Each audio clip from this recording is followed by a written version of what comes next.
This is A View from the Bunker. Now, here's Derek Gilbert. We've heard about them, but most of us Christians don't really understand what they mean or the significance thereof. Welcome to A View from the Bunker. I'm Derek Gilbert.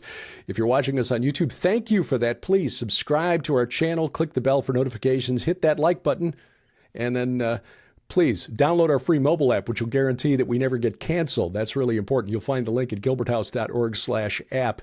Joining us this week for a return visit and hopefully a little less adventurous while we're recording this time is the author of a new book, a gentleman whose work we've followed for quite some time at Israel365news.com, because he helps us, I think, understand the news from Israel filtered through a biblical lens. And that is very important, especially when we're talking about a news story that broke last fall, which was the delivery of several Red Heifers to Israel. What does that mean? Many of us Christians are trying to figure it out, but we're often turning to other Christians who are not as well informed, especially from a rabbinical standpoint. What does it mean for the Jews in Israel? The author of the new book, The Return of the Red Heifers, Paving the Road to Redemption, we're honored to welcome back to the program Adam Eliyahu Berkowitz. Adam, thanks for joining us. Hopefully you won't need to run for shelter this time. Hopefully I might have to run to greet the Messiah. That might, well, there we go. Or run to build the temple, or run to do something like that. The old gospel song I used to sing with the barbershop quartet, Run to the City of Refuge. There you go. Well, and basically, so people understand what we're kind of chuckling about here. When we spoke last time, you are in a community on the Golan Heights, a large enough community that it was a fairly frequent target of Hezbollah. Things have quieted somewhat. How has life changed now that Israel, the IDF, has moved into southern Lebanon? Thank God. We haven't had a siren, I don't know, in a very long time. Life here is always quiet, so what can I say? It's back to being quiet, which is the way we like it. So. Yeah, amen. That's why we love it here in the Ozarks. I was born and raised in Chicago, but now my neighbors are cattle and coyotes, and I much prefer that to living in a city again. Also, though, I hope it stays that way. We're less than 15 kilometers from Syria. So I'm still a little scared about what's happening in Syria. No one really knows, though the guy in charge, he can put on a suit and tie, but he's an evil man. Yeah, so, yeah. Refer to HTS as Al-Qaeda in suits. And the situation there with the fracturing of Syria, which has always been fractured. It's always been a tribal region. We just sort of pretend that those borders mean something.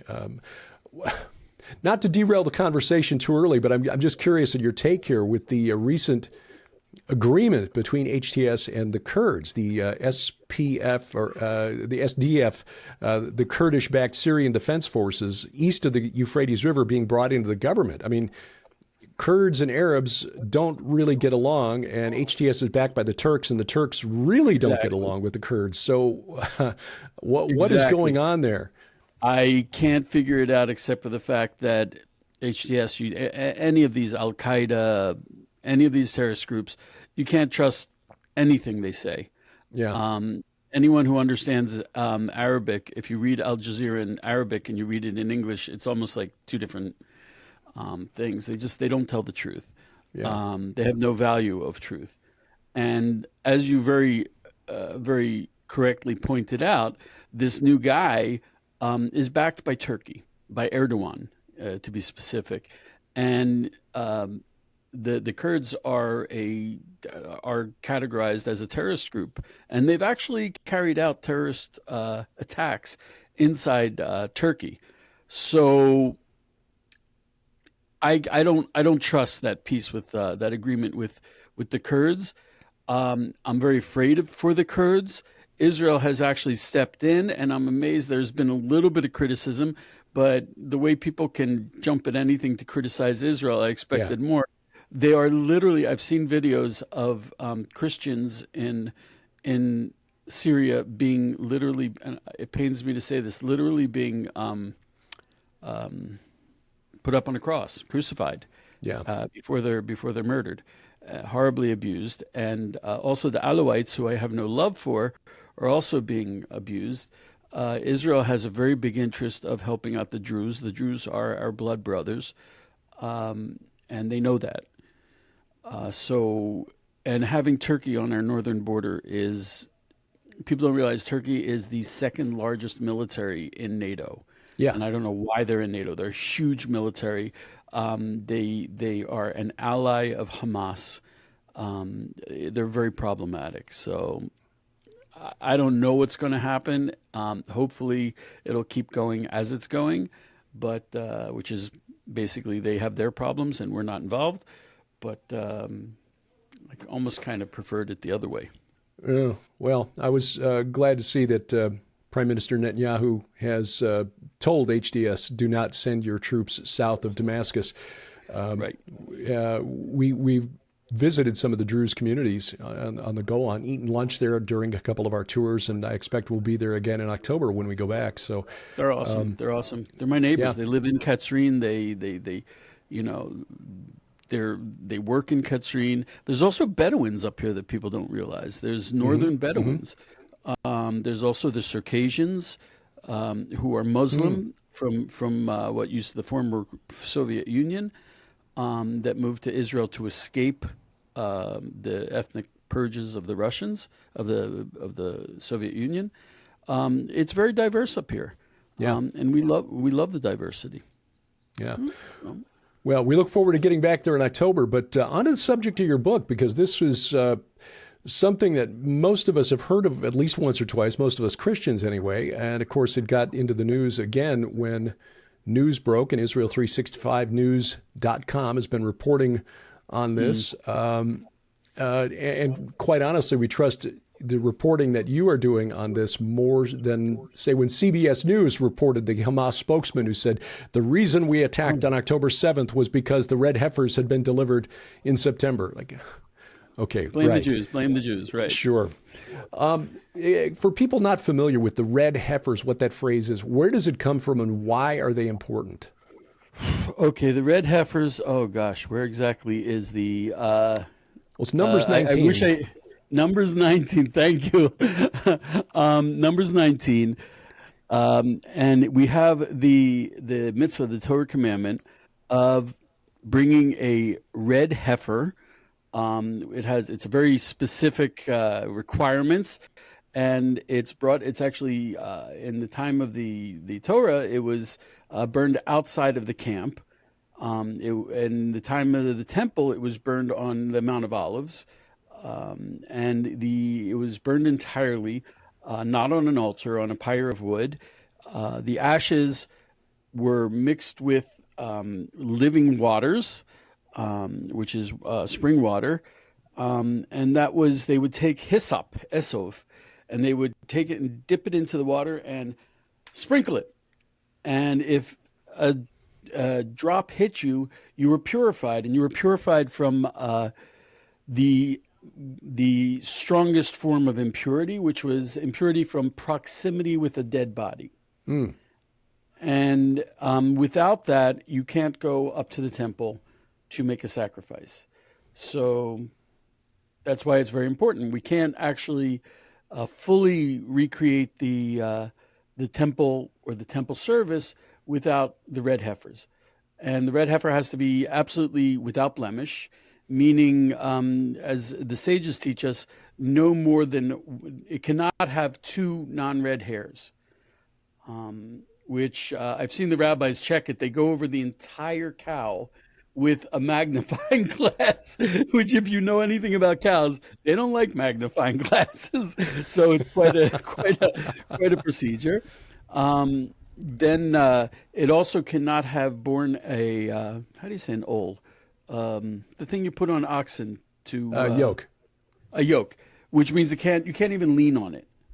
You can't even lean on it or put your hand on it, nothing like that. And of course, it can't be pregnant because that means that there was a bull on top of it, and that's a weight. And it also has to be without blemish, which is problematic in these days. That means no ear tags. If it bumps up against the fence and gets a cut, that makes it blemish and it becomes unsuited. It also has to be 2 years. There's a dispute: 2 years and 1 day or 2 years and 1 month old, and because the Torah says para aduma. A para is a cow less than 2 years. It's an eglah, meaning a calf. So that's what it is, which means it's very, very hard to find. Very hard to find. There have been 9 throughout history, from Mount Sinai until the last ashes were still left over after the temple was destroyed. And we have it according to the Rambam. The Rambam says, Maimonides says that the 10th one will be for the third temple. So, yeah, so that's what we're looking at. So at the very least, the fact that we've got these candidates, or potential candidates, suggests, if nothing else, that we're closer to the end of the age than to the beginning of the age. There were 5 of them that were delivered to Israel in September of 22. Correct. What is the status? What is the status of them now? Are they still considered qualified? Because I've not seen any updates from a source that I would rely on. Okay, so I have to be very careful in what I say, and if anyone quotes me, they have to be very careful in what they say. I was asking the person charged with bringing back the red heifer is Rav Azaria Ariel, an amazing man. Every time I talk to him, I stand up. He's just he's an amazing guy. Really a Talmid Chacham, a huge Torah scholar. And I called him and I asked him about it, and there was a bit of there were different opinions about what the status of them was. So I asked him, because he's actually the final authority.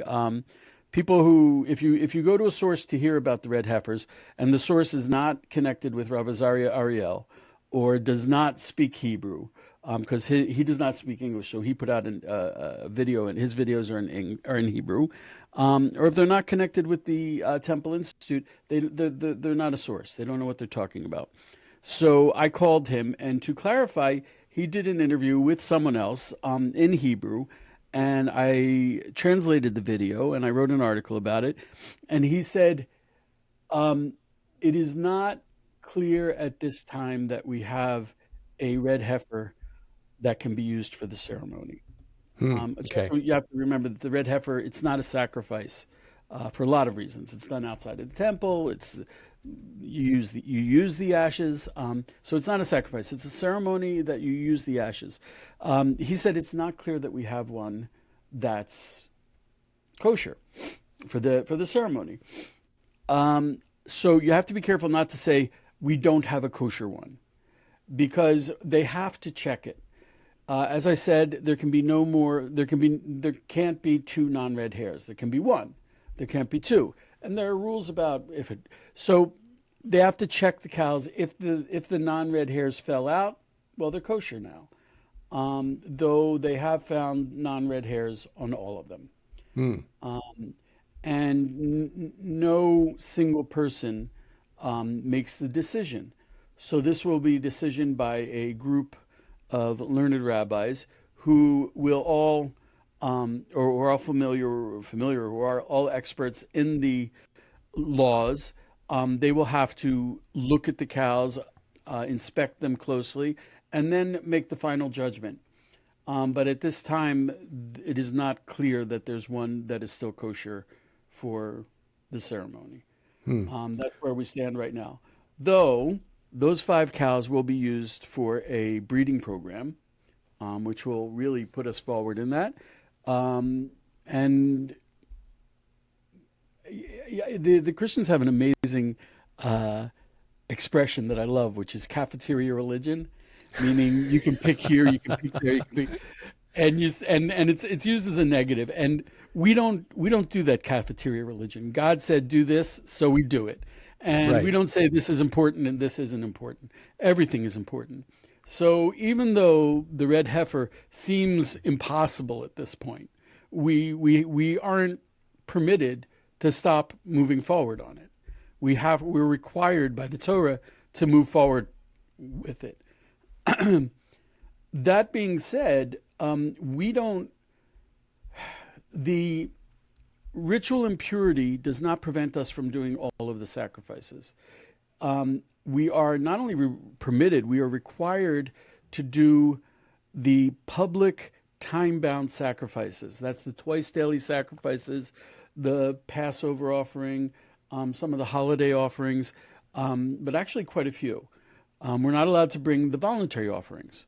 So even if we're impure, we're supposed to do those. We are required to bring the Passover sacrifice in a few weeks. The only reason why we cannot, it's not because of the red heifer. The only reason we cannot is because of the government. So unfortunately, the onus of not bringing the Passover offering is on the Israeli establishment. And this is just a political move to try to keep Arabs pacified, the Muslims pacified. I'm not so sure, but let's give them the benefit of the doubt. Yeah, it's a political. It might be spiritually motivated. I was surprised in doing some research on the Temple Mount, because I wrote a chapter for an anthology that was published a few years back about the Third Temple and about some of the other political entities around the world trying to get their fingers in, like the Vatican. I was surprised in reading was surprised to read that after the Six-Day War, that when the Temple Mount had been captured, that Moshe Dayan's first, the defense minister later under Golda Meir, but the commander of the troops had captured the Temple Mount. He immediately ordered his troops to take down the flag of Israel from over the Temple Mount because he didn't want to antagonize Muslims, the rest of the Muslim world, those who were not yet part of the fight. I'm not sure that's why. Well, I think the other aspect of it was that he was very secular and did not consider that there was any special significance to the Temple Mount other than historical. I think he did not want the Jews to return to being the chosen people. The chosen people isn't like we won an election or we won a lottery. The chosen people is we now have a job to do and no one else can do it. And I think that that he really he had an interest in a different kind of Israel, which did not include the Temple Mount. I think that surprises a lot of American Christians, except for those of us who follow people who, like yourself, say, Avi Lipkin, who is very politically active and is very outspoken. He doesn't care what people think about what he says, and it's funny you call it politics. I think Avi's a very holy man, and it doesn't have too much to do with politics. Well, unless you view it this way, my wife coined a term, and maybe she didn't invent it, but she was the first one I ever heard use it. It's not geopolitics; it's theopolitics. Yes, there are things going on. As the Apostle Paul wrote to the church at Ephesus, we're not wrestling against human opponents, but against principalities and powers and cosmic rulers over this present darkness. And so there are other forces that are being served here that are not just physical human opponents. It's not geopolitics, it's theopolitics. When there were a few near red heifers over the years, and I was a dairy farmer, so I was following that very carefully. There was one that came really close, and they hid it. It was like really. I'm really surprised that you can go and look at these red heifers and visit them. You can't touch them, but you can visit them. But when they found the first ones in Israel, they were very secretive about it because they were afraid that the government would send someone with a pokey nail and poke them and make them unkosher. Dafka the Israeli government and not an enemy state. Because the enemies, they like to say, "Oh, those Jews," but the Israeli government just doesn't want to deal with, and also religious Jews don't want to deal with it. They're very happy with their exile religion. When the Israeli government set up, they didn't get a Sanhedrin. They didn't set up a Sanhedrin. They set up a chief rabbinate. It would have been just as easy to set up a Sanhedrin, and even better. but we've been having rabbis check our chickens for 2,000 years, and the religious Jews don't want to do any more than that. They want to keep Shabbos, keep kosher, do the things they do, and they don't. And for them, the ideal Judaism is 200 years ago in Poland. And things have got to change. We've got to fix the calendar by doing the witnessing of the new moon. We've got to fix the sabbatical year. There's so many things that are easy fixes if we have a Sanhedrin. Like the first week of the Sanhedrin will be like the first month of Donald Trump. It'll just be like executive order after, because there's so many things that are just out in the open. And the Israeli government said, we don't want to deal with that. We just want to be able to pay off the religious. So we're going to set up a chief rabbinate and not a Sanhedrin, and we're not going to deal with the Temple Mount, and we want to deal with Polish Jews. And that's what we're stuck with. That's what we're stuck with. And they don't want to deal with, they don't want to deal with the temple. That's like, oh, that's not Judaism. It's crazy. They don't want to deal with the red heifer. They don't want to deal with anything. We've heard that, and again, this is from a friend in Israel who said that most would just as soon just remain with the synagogue system. We don't need a temple; we've got the synagogue now. Yep. Yeah. Yep. Not the temple. Right. Which is one of the reasons why when the chief rabbis say, "Oh, you can't go up to the Temple Mount," they have to be really careful in the wording because they're saying something that is wrong. Okay, it's just straight up wrong. There's no Torah basis for what they're saying, and they just don't want change.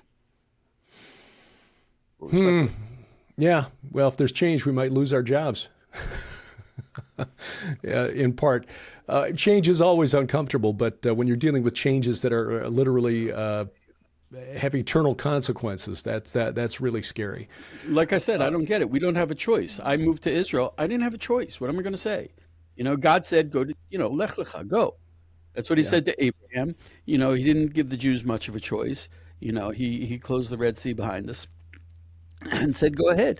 And that's kind of like, what am I going to do? I don't have a choice. But there are Jews who say, no, it's not like that. You have to understand. You can reason yourself into the worst places. And I think that's what people did.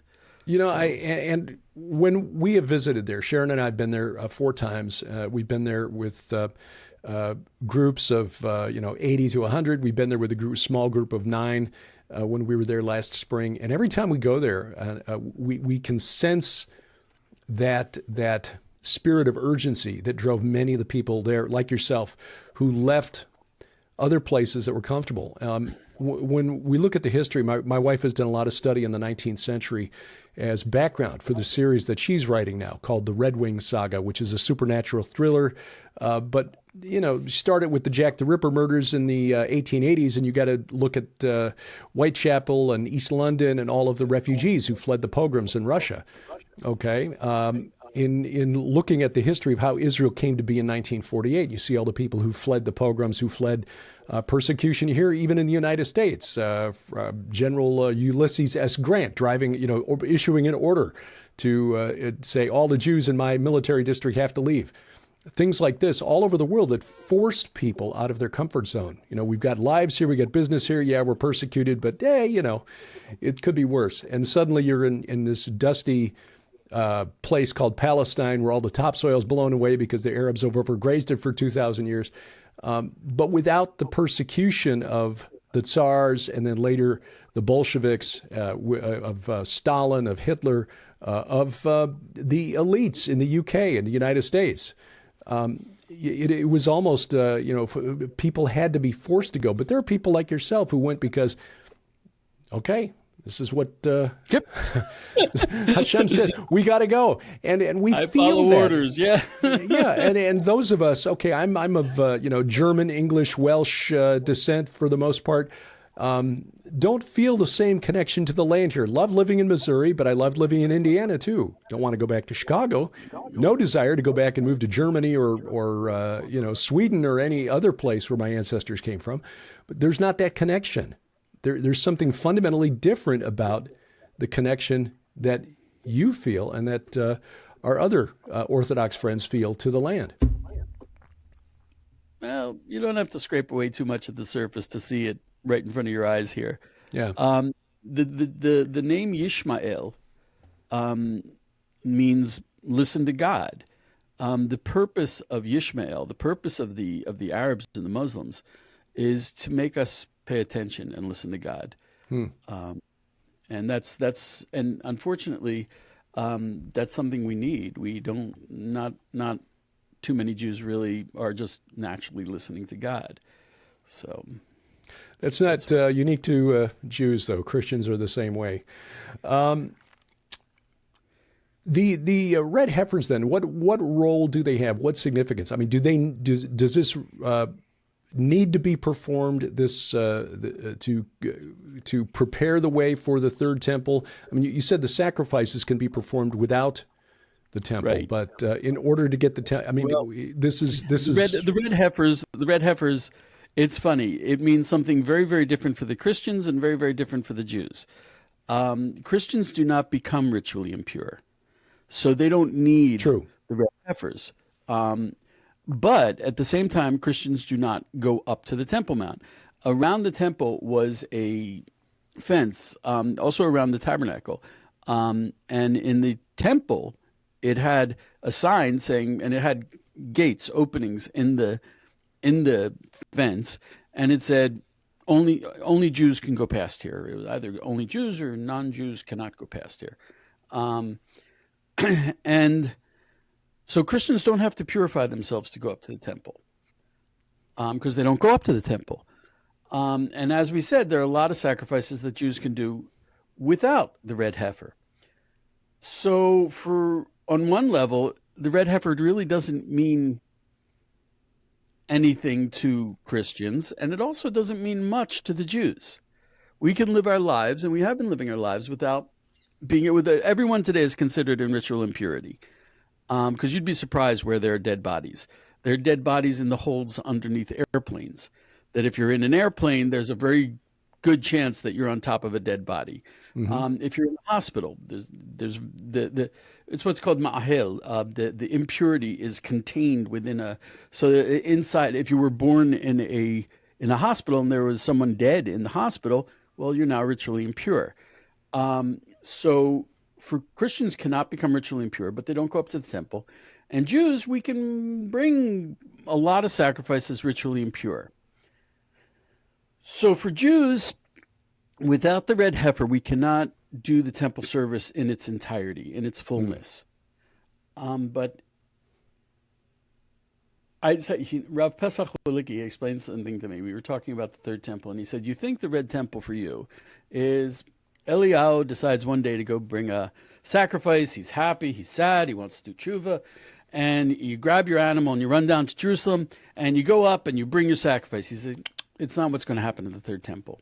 What's going to happen is that, but then when you get to the Western Wall, all of a sudden you're going to hear say, my Jewish friend Eliyahu, and they'll turn around and there'll be a tourist group of 50 Christians, and they'll be like, oh, we're so happy. We want to bring a sacrifice, but we can't go up. So you're going to be our Kohen. You're going to be our intermediary. And so all of a sudden I'm going to have my little sheepy, and I'm going to have all these birds and pigeons and sheepies and goats and maybe even a bull or two from all these non-Jewish people. But those are voluntary sacrifices. And if I'm impure, I can't bring them. The only way I can act as an intermediary and bring up a sacrifice from my Christian friends is if I have used the ashes of the red heifer. Until we have the red heifer, no Christian will be able to find a Jew who can bring his sacrifice to the temple. So without that, the Christians will never be able to take part in the temple. Even if the Jews start bringing sacrifices, Christians won't be involved in it at all. But if we have the red heifer, and okay, this will get me in trouble. I've always, with my Jewish friends, I've always been confused. I love when Christians do. I know that Christians have a reluctance and big problems with the idea of sacrifice. And and we're coming up on Passover, and a lot of Christians who do the Passover Seder, they'll be like, okay, Jesus is my sin offering. But the Passover offering is a Thanksgiving offering. So I'm saying, like, okay, so why don't you bring a Thanksgiving offering, and have Jesus as the person who receives your Thanksgiving offering. Express your Thanksgiving through him. But until we have the red heifer, that's not going to happen. That's going to be closed off to you, which is a huge shame,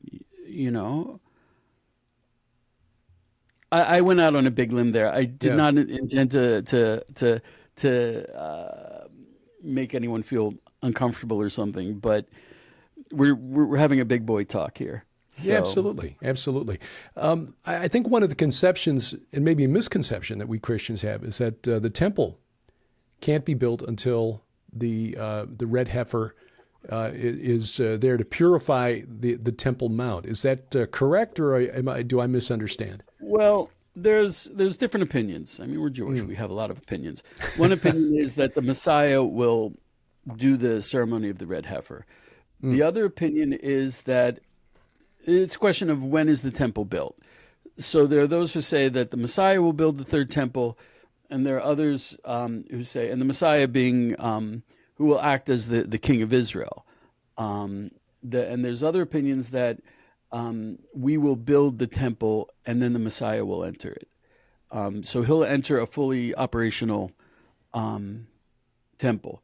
So it depends which opinion you hold by. If you hold by the second opinion, well, it's not the Messiah who's going to do it. We're going to have to do it in order to greet the Messiah. So there is a like I said, we'll find out soon enough. Yeah.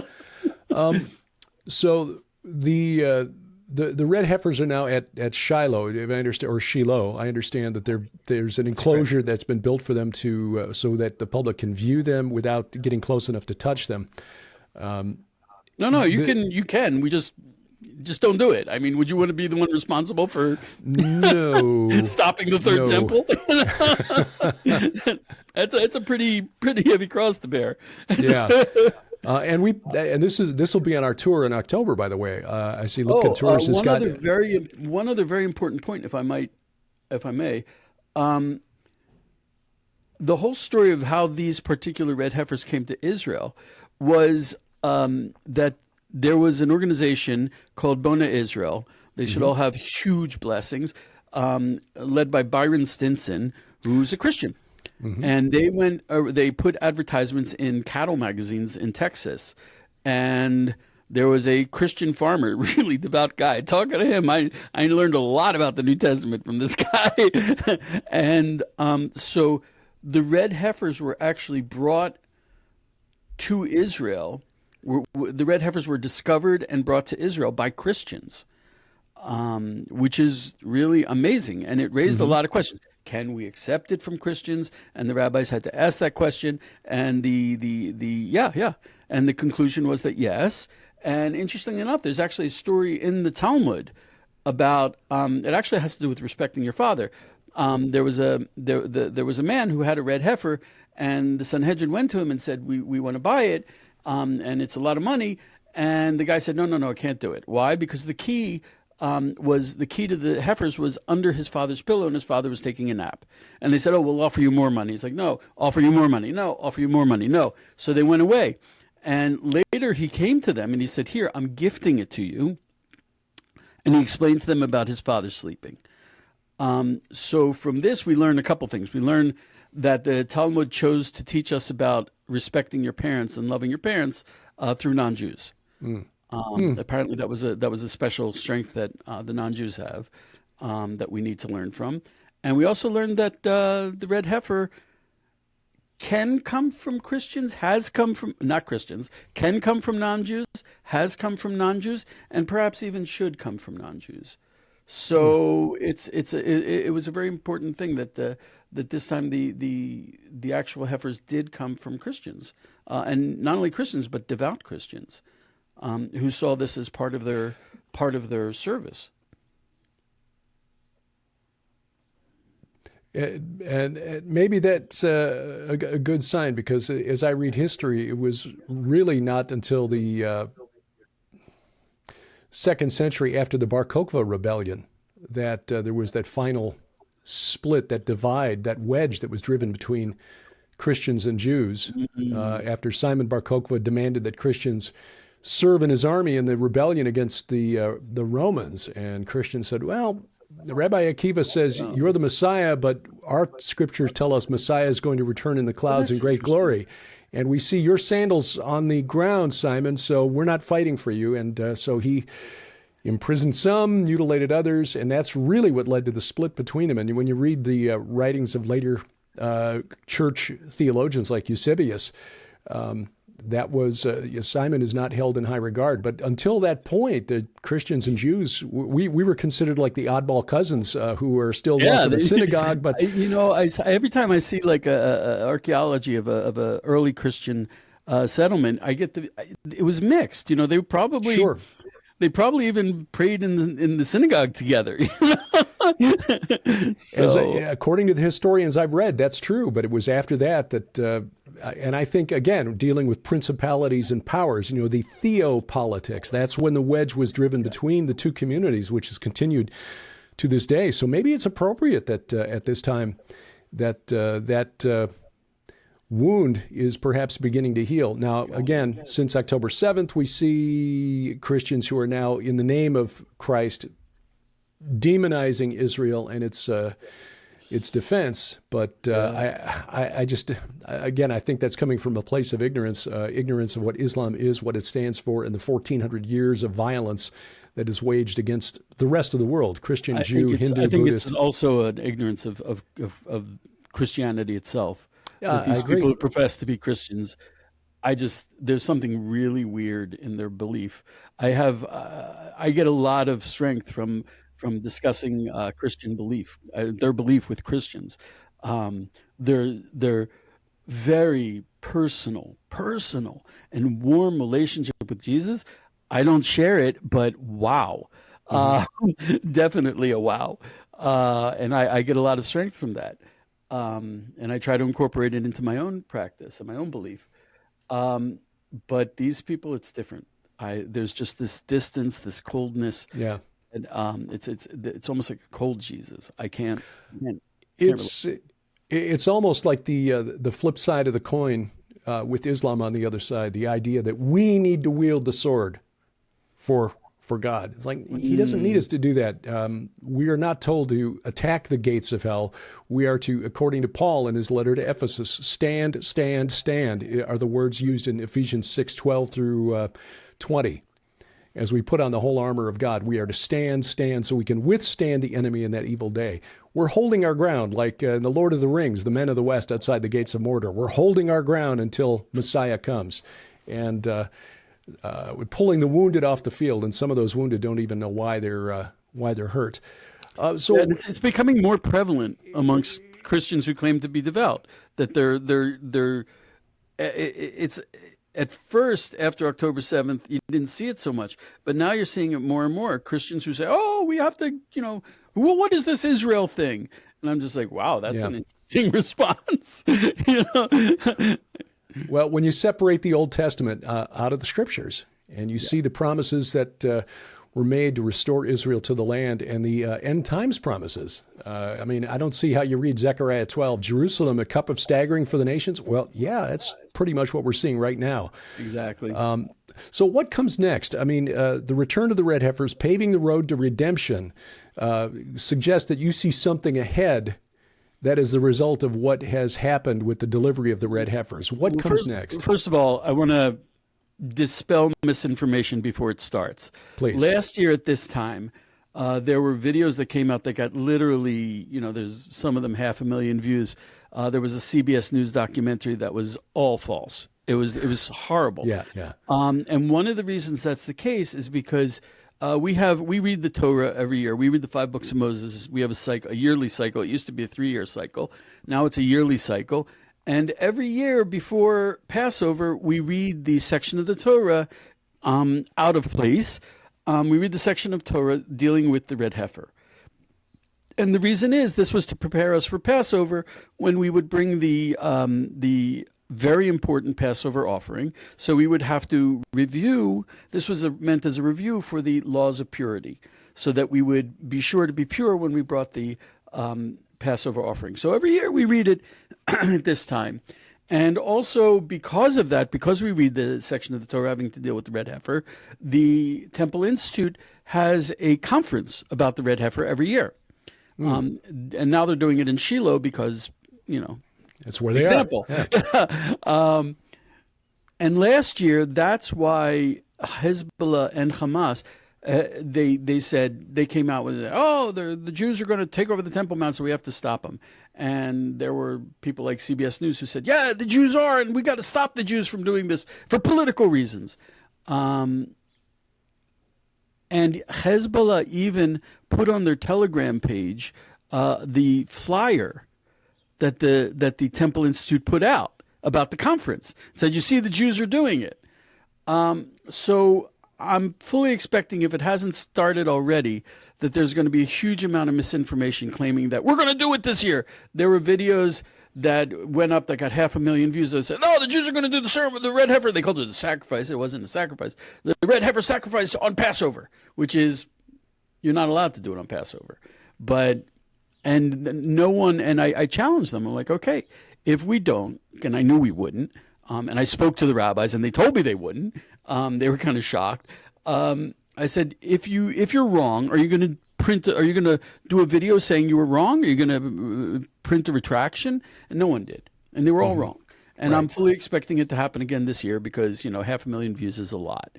But there were enough people. I was very heartened. There were people who really understood. Yes, we need to be truthful if we're going to bring the temple. If we're going to serve Hashem, we're going to serve God. And so that's why we're doing it. What's next? Like I said, we're not cafeteria religion. You talk to Rav Ariel. We got no choice. We got to keep moving forward. We got to keep trying. They've been trying to bring a red heifer for more than a dozen years. They're not going to give up. And what a lot of people don't realize, what kind of confused me was people made a big deal about the red heifer. If the government said to the Temple Institute, okay, you can do it, start. How long would it take us to get everything together to restart the temple sacrifices? How long? 4 hours. Everything is ready. The Kohanim are ready, the clothes of the Kohanim, the utensils, all the vessels, everything is ready. We're not permitted to do a sacrifice anywhere except for the Temple Mount, but we don't need a temple. And as a matter of fact, when the Jews came back from Babylonia, we started the temple sacrifices without a temple. All you need to do is get together a bunch of my son's big, beefy 18-year-old friends, give them each a big rock, have them run up to the temple, drop them, and you've got an altar. And then you can take it away right afterwards. They actually do even have, it's made out of what's called the itong. It's like foamed concrete blocks, like cinder blocks they used to build houses. Right. They built, and that actually, it's not ideal, but it's usable for the altar. They built a almost full-size altar out of those blocks, put it on a metal frame, and put it on a truck. You can drive the truck directly onto the Temple Mount, take the stones off, boom, you got an altar all ready to go. So everything is ready. Really, the big problem stopping us from doing the temple service is not the red heifers. Also, they found the Kohen to do the red heifers, but every Jewish community, we know precisely who the Kohanim are in our town. That is a very strong tradition.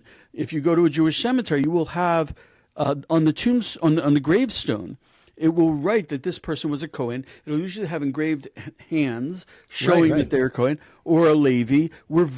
And we don't joke around about that. They have, and it's not a nice thing because they can't marry divorcees, they can't marry converts. Levis can, but Kohanim can. They can't go into cemeteries. So we're very strict about that. They get special, very visible honors in the community. So we know who they are. Also, when we do Pidyon Ben, when you do redeeming your firstborn son, they are in that they are the ones who do that ceremony. So we know who the Kohanim are. If the government said do the temple sacrifices, we would be able to do it in 4 hours. We're that close. And it's not dependent on the red heifers. But as I explained before, doing it in completeness, that is dependent on the red heifers. So that's where we're holding right now. And God willing, the red heifers, one could, we've been waiting 2,000 years for one, but it could pop up tomorrow. I remember once there was a farmer, a rancher in Virginia, and he got in touch with the Temple Institute. He's like, well, we read about this in my church, and I looked in my backyard, and there was this little calf, and it sure looked red to me. And they went out and checked, and they're like, the only problem was it had an ear. A number in the ear tag. Oh, okay. Yeah. So it had a blemish. Yeah. Right. The ones that we got to Israel, what happened was they were born during COVID. So the guy who put in the ear numbers, the ear tags, was in quarantine. So they didn't get the numbers. So when they went to check them, they're like, hey, these guys don't have numbers. And we're like, ah. So it was really really very, very special. But we could get it tomorrow. We really could. There's no reason why not. There's a lot of cows in the world. And if people look out for it, it could be there. And if we get that, then we're full on. One of the reasons why we think the government doesn't want us to do it is because if we don't have the red heifer, then we can't do it. But if we have the red heifer and if we have everything, well, it kind of puts them in a difficult position. Yeah. Because all of a sudden they may have to relate to it. So. So problem they would prefer, like most politicians, they prefer to just kick the can down the road, let somebody else deal with it. Entirely kicking the can down the road. Yeah, that's what it is. But the difference is this can is going to show up one day. Yes. That's the way prophecy works. Absolutely. Adam, where do people get a copy of your book, The Return of the Red Heifers? Okay, let me see. We actually just put up the website yesterday. You were the first interview I did. It's Thank Israel. You, by the way. Israel. Oh well, who else was I going to call? Israel365store.com/products/red heifers. I'll send you all the links if you want to put them in the video. Yeah. Also, I have a Substack. I also have I put up YouTube on a channel called Wrestling the Angel. And my email is Eliyahu@wrestlingtheangel.com. There's a lot of ways to get in touch with me. I'll send you the links. The book it tells about all the detailed halachas, all the detailed laws, and biblical sources pertaining to the red heifers. It also tells the story of the red heifers we have now, and it also tells what the messianic implications are. And I think it's applicable for Jews and Christians. Yeah. If I may, one quick short story. My boss was on an airplane sitting next to a Haredi Jew, and the Christian stewardess came over. Very, very beautiful gold cross. She looked down at the Haredi guy. She said, "Oh, you're religious. You must, of course, know about the red heifer." And he said, "I have no idea what you're talking about." And my boss was laughing. He's like, "So this Christian stewardess knows about it, and the Haredi Jew doesn't." And to be honest, that tends to be the case. That the Christians are much more supportive of this whole process of bringing back the temple than the Jews are. Because, like I said, the Jews want the old time religion. They don't want what was in the Torah, unfortunately. Yeah. Well, it is fascinating, and as Christians, we certainly need to understand it better, but we need to understand the roots of our faith better in general. And so I encourage viewers, listeners, The Return of the Red Heifers, the author Adam Eliyahu Berkowitz. I'll put links to where you can find the book, to his website, his Substack account, and, of course, his YouTube channel as well. Adam, thank you. Thank you for reaching out. I do appreciate it, and look forward to continuing this dialogue over the internet and perhaps someday in person. Maybe we can connect while we're in Israel in October. I live in the Golan, way out in the middle of nowhere. I love making coffee for guests. People are invited to contact me, and I don't leave my mountain much, but I love having guests. Wonderful. Thank you, Adam. God bless you. Thank you. Be blessed, brother. Check the notes below. Whether you're watching or listening, you'll get links to where you can find the work of Adam Eliyahu Berkowitz, including his new book, The Return of the Red Heifers. Coming up, the internet is all abuzz. It's March Madness, and we're not talking basketball. That and more as A View from the Bunker continues straight ahead.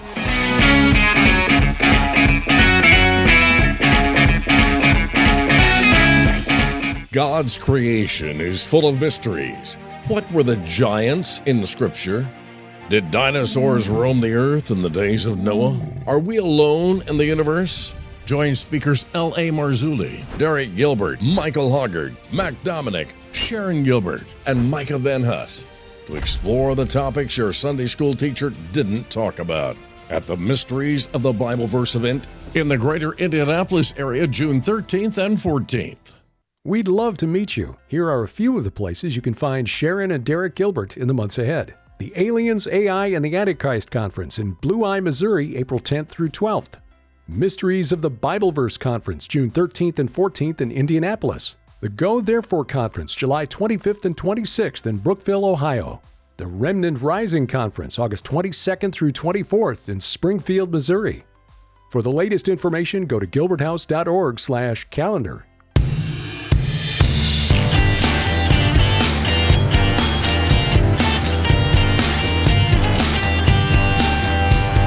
Driving the internet to think every Sunday night from the beautiful Missouri Ozarks. This is A View from the Bunker. I'm Derek Gilbert. You'll find us online at VFTB.net.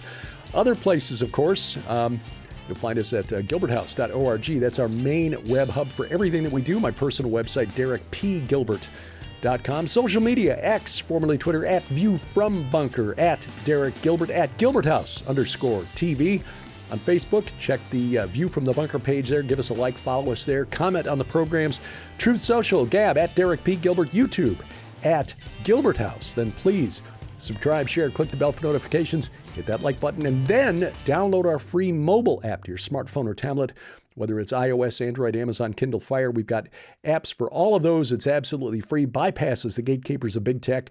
We've also got versions for Roku, Apple TV, and Amazon Fire TV. So if you want to bring the video right to your big screen, you can do that as well. Links at gilberthouse.org/app. Also VFTB.net.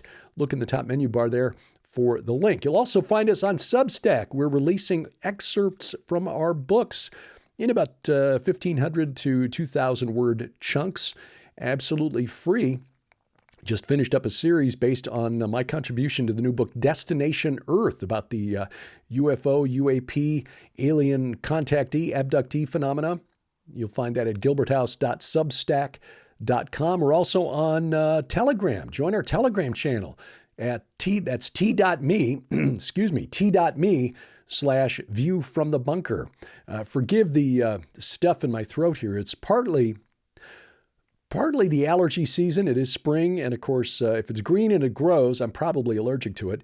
But also been dealing with this as, I think, something related to the neurological stuff I've been going through. And so we're still trying to suss out all of that. But look, compared to what so many others have been experiencing, what I am going through, the mobility issues, the testing, which told us what we already knew, is that I basically have no neuromuscular control from my ankles down. So walking is like walking in scuba flippers all the time, which has made life really interesting. Affects my balance as well, because if you can't, adjust when your center of gravity shifts, you got to lean on something. So I have, some people might call this a cane. I prefer to call it a staff. I have my staff. But compared to what others are going through, this is as nothing. So there is a lesson to be learned in all of this, and I just pray the Lord grants me the wisdom to receive it. The cap, by the way, not intended as special significance of anything, other than the fact that this represents our Lord and Savior Jesus Christ. It's mainly that as I'm recording this on Saturday, I have Saturday hair. So we're just trying to keep that undercover. March Madness. Yes, I am following basketball. It's about the only time of year I really follow basketball. And it's not that, the older I get, the less priority I place on sports. except, of course, for my fantasy baseball team as a longtime member of the late Dr. Michael Heiser's Naked Bible Fantasy Baseball League, which is back in operation. We've had our draft, our first couple of games already with the Cubs-Dodgers Tokyo series. And I am the defending champion of the Naked Bible Fantasy Baseball League this year. So following baseball, and but that is my one, call that distraction. Helps me relax in the evening after a day of digging through the news and the news headlines and stuff. But I do like watching college basketball during the tournament. I don't know why. But that is not the March Madness of which I speak. I'm talking about this past week, how social media blew up with a couple of things. One being the release of the JFK conspiracy files, pursuant to President Trump's executive order signed back on January 25th, and the alleged discovery of a vast underground city beneath the pyramids on the Giza Plateau. We'll take the JFK stuff first. There are some conclusions that have been reached by researchers who are posting these, and I understand that if you monetize your account on X, formerly Twitter, you can make a few bucks per month, which encourages people to post things that get clicks, whether they be true or not. The same is also true with YouTube, by the way. We are content with the few clicks that we get because we know someday we're going to answer to a higher authority. And I am not going to try to defend my choices by saying, but Lord, didn't we get these clicks in your name? Yeah. I'd rather be accurate than popular, let's put it that way. So when people started posting that the JFK release showed that Israel was behind the conspiracy, which had been predicted by some rather popular alternative media hosts, Candace Owens in particular. Candace, God bless her, she's well-spoken, but either she is not as smart as she sounds or she is deliberately, shall we say, confirming the bias of many of her viewers. I am not sure which the case is. All I can say is that she, like I, will one day answer for these claims that she is making, as will the others who've been posting links to screen caps of these documents that have been released are now available through the National Archives. You can go to the National Archives and start sifting through those 60,000 pages for your own self, if you so choose. And there are a few who have posted those documents with the name Israel highlighted, and in a couple of cases, a CIA, he was the CIA counterintelligence chief, James Jesus Angleton, who was an interesting character. This being subjected, and usually Angleton's name in connection with Israel, and this being presented as proof that the CIA worked with Israel to eliminate John F. Kennedy. This happens to not be the case. I mean, just think about this logically. Let's set aside what the Bible says about Israel in the end times. We can debate that, discuss that some other time. We can set aside what our religious beliefs are, our faith. Just look at this logically. Okay, Israel, governed by sinful men and women whose highest priority is often self-preservation. We don't want to die. We're surrounded by enemies who outnumber us by a lot. They have a lot more money because they've got all the oil. And so we're going to do whatever we can to try to preserve ourselves. Okay? That seems like pretty logical motivation for the government of Israel, or frankly, for any government around this world. We got enemies on the border. We don't want to die, so we're going to do whatever it takes to protect ourselves. Now, does it make any logical sense to you to eliminate a Massachusetts liberal, John F. Kennedy, and replace him with a Texan, Lyndon Baines Johnson, who was beholden to the Texas oil industry, big oil, which is making lots and lots of money by being in bed with the oil-rich Arab neighbors, the enemies of Israel.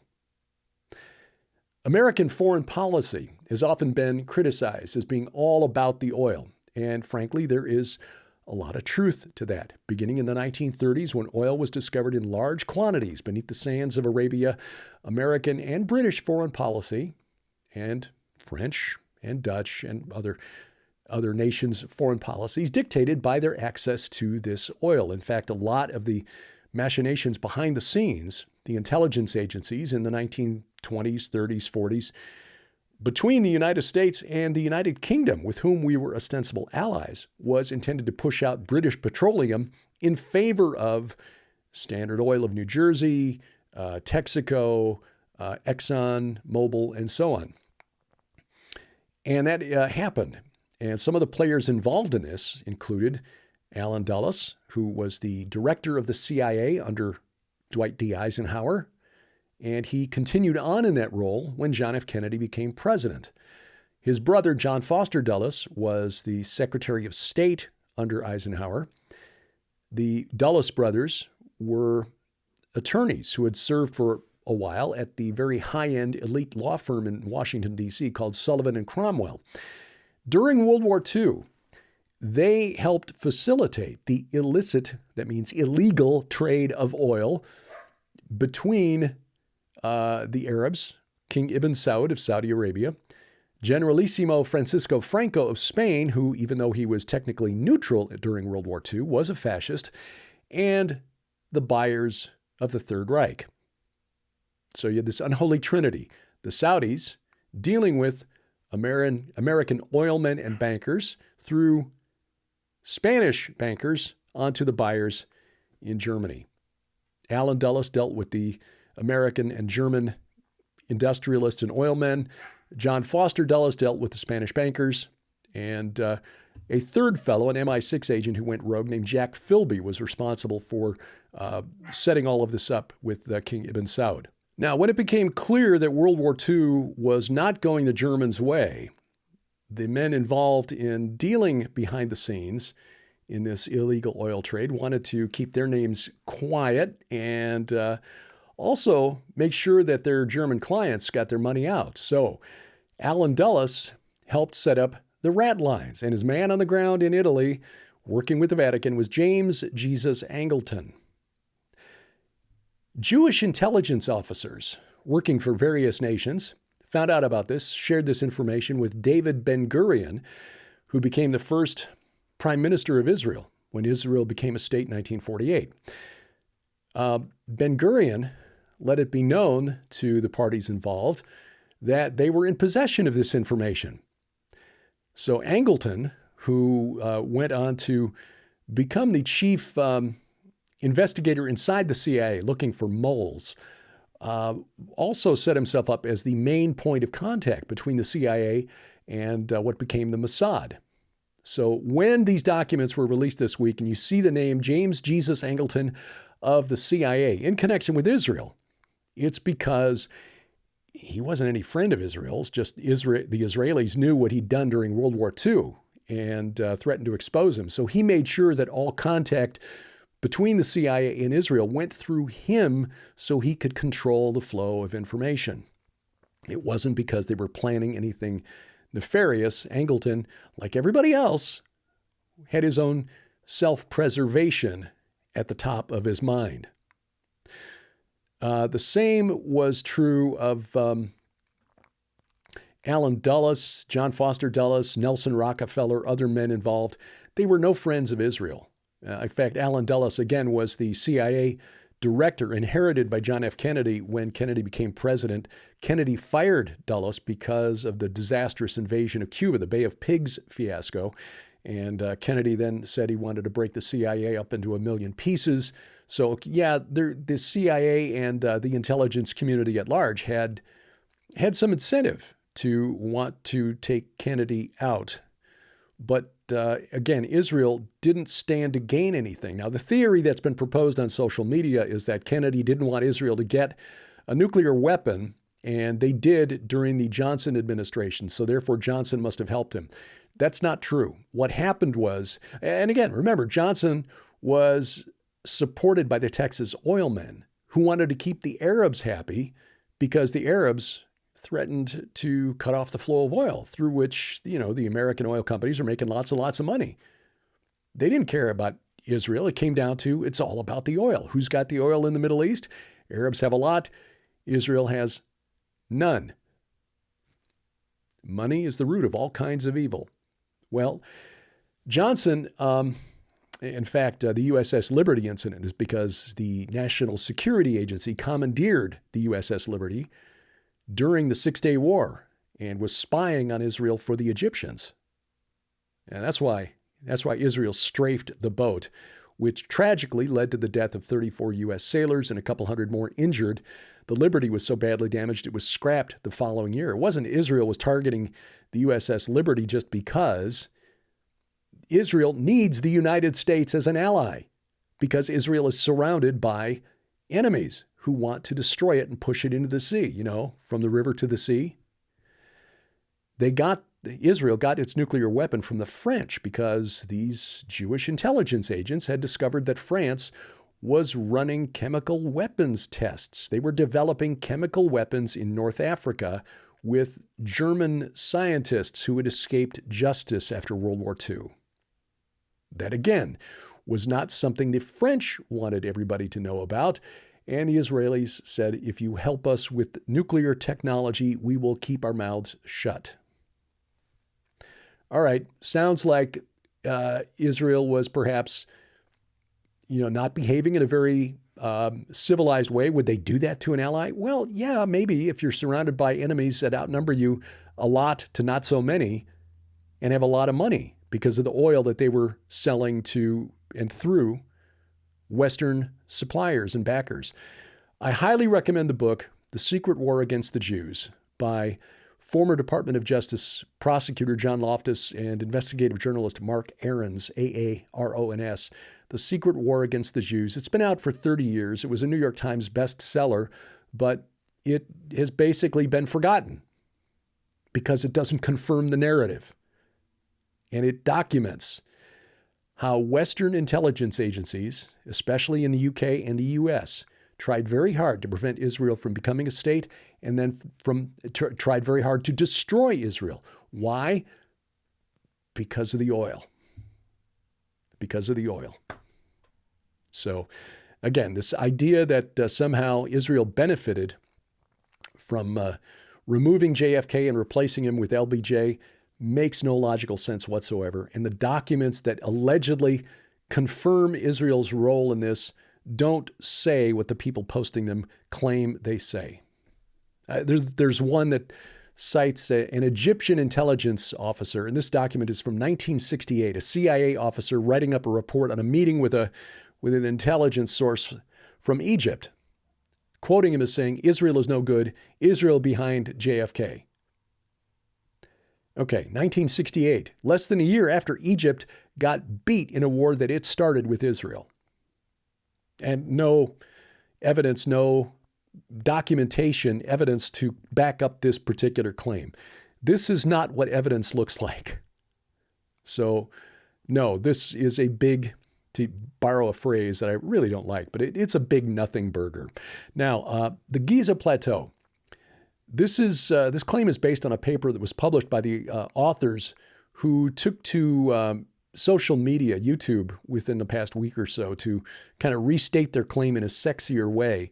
Their paper used something they called SAR, and I forget what the acronym stands for, basically ground-penetrating radar of a sort, to find anomalies below the surface of the Giza Plateau. And based on this, artists have created what looks like a really just jaw-dropping underground city, which is how they're describing it, including these cylindrical structures with stairways that appear to go around them cylindrically, that extends some 6,000 feet below the surface of the Giza Plateau. That's 1.25 miles.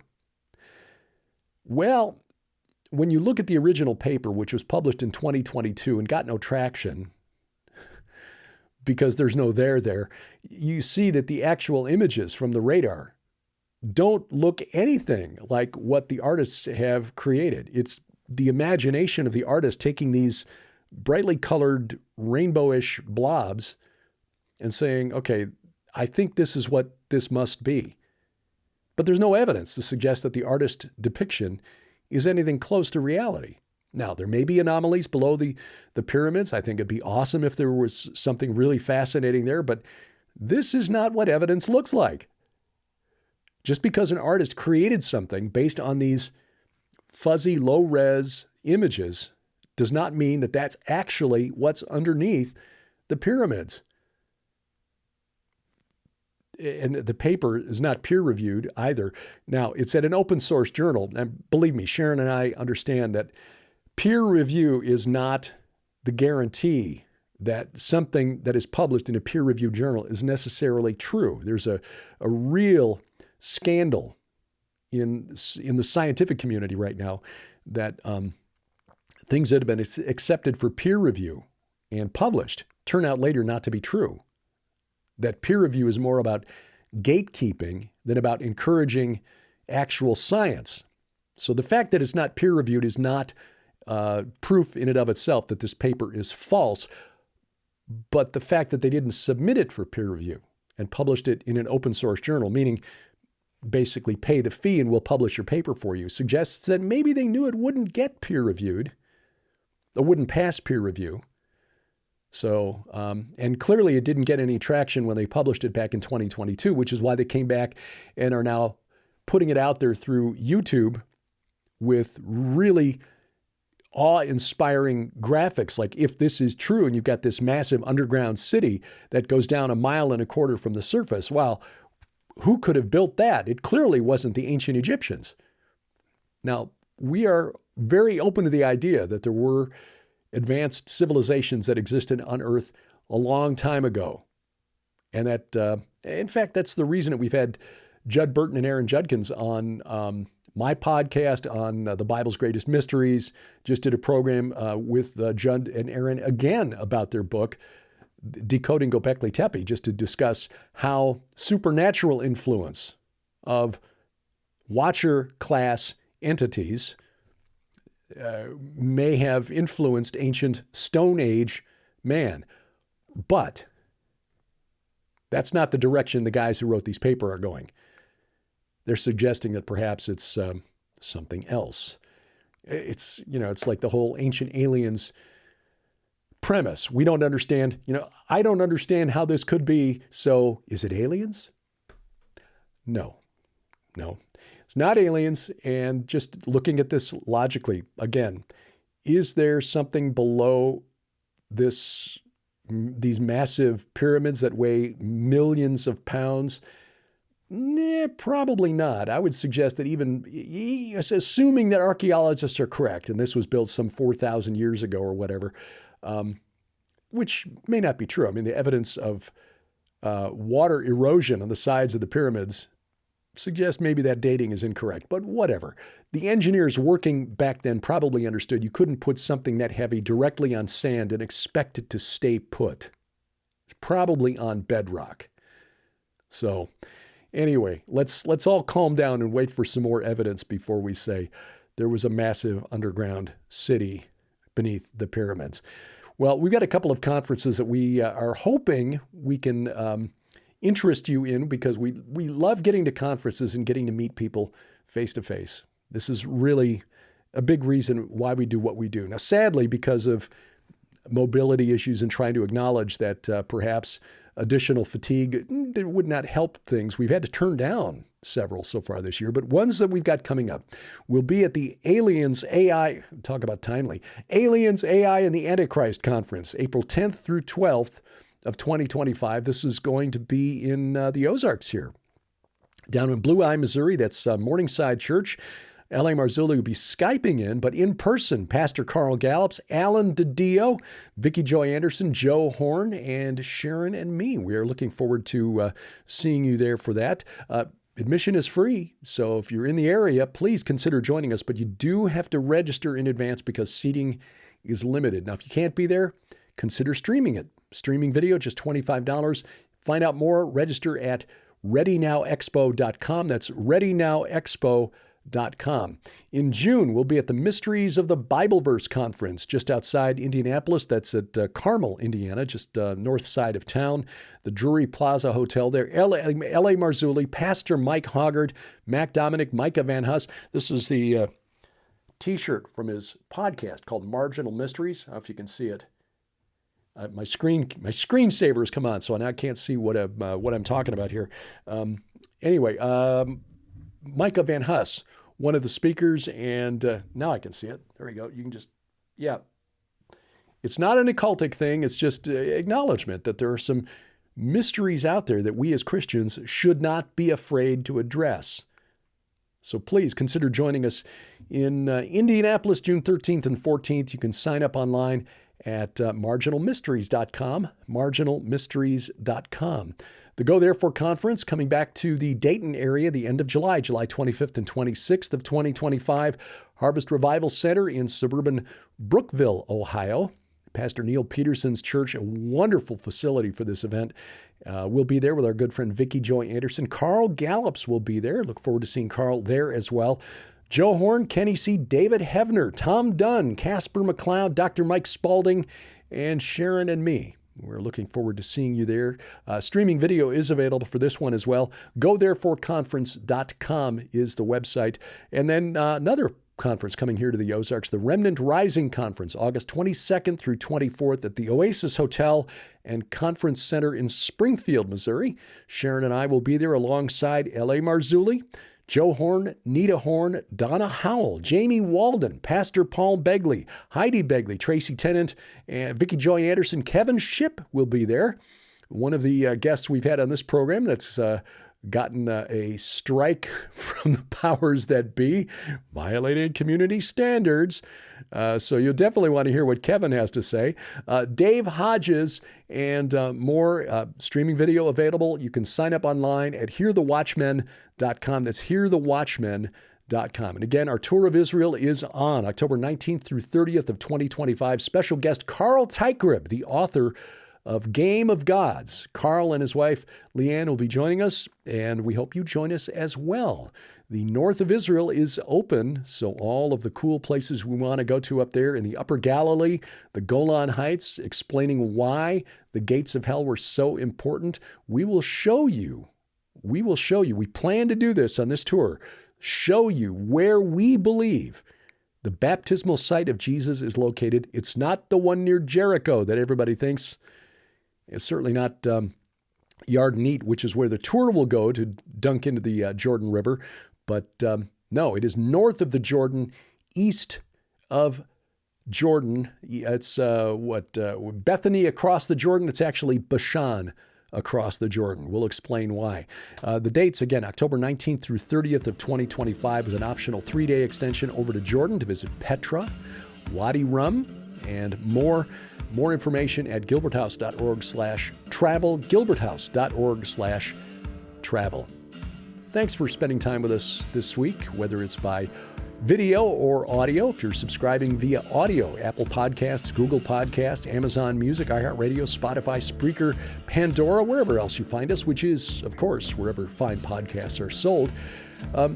Please give us a good review. We'd sure appreciate that.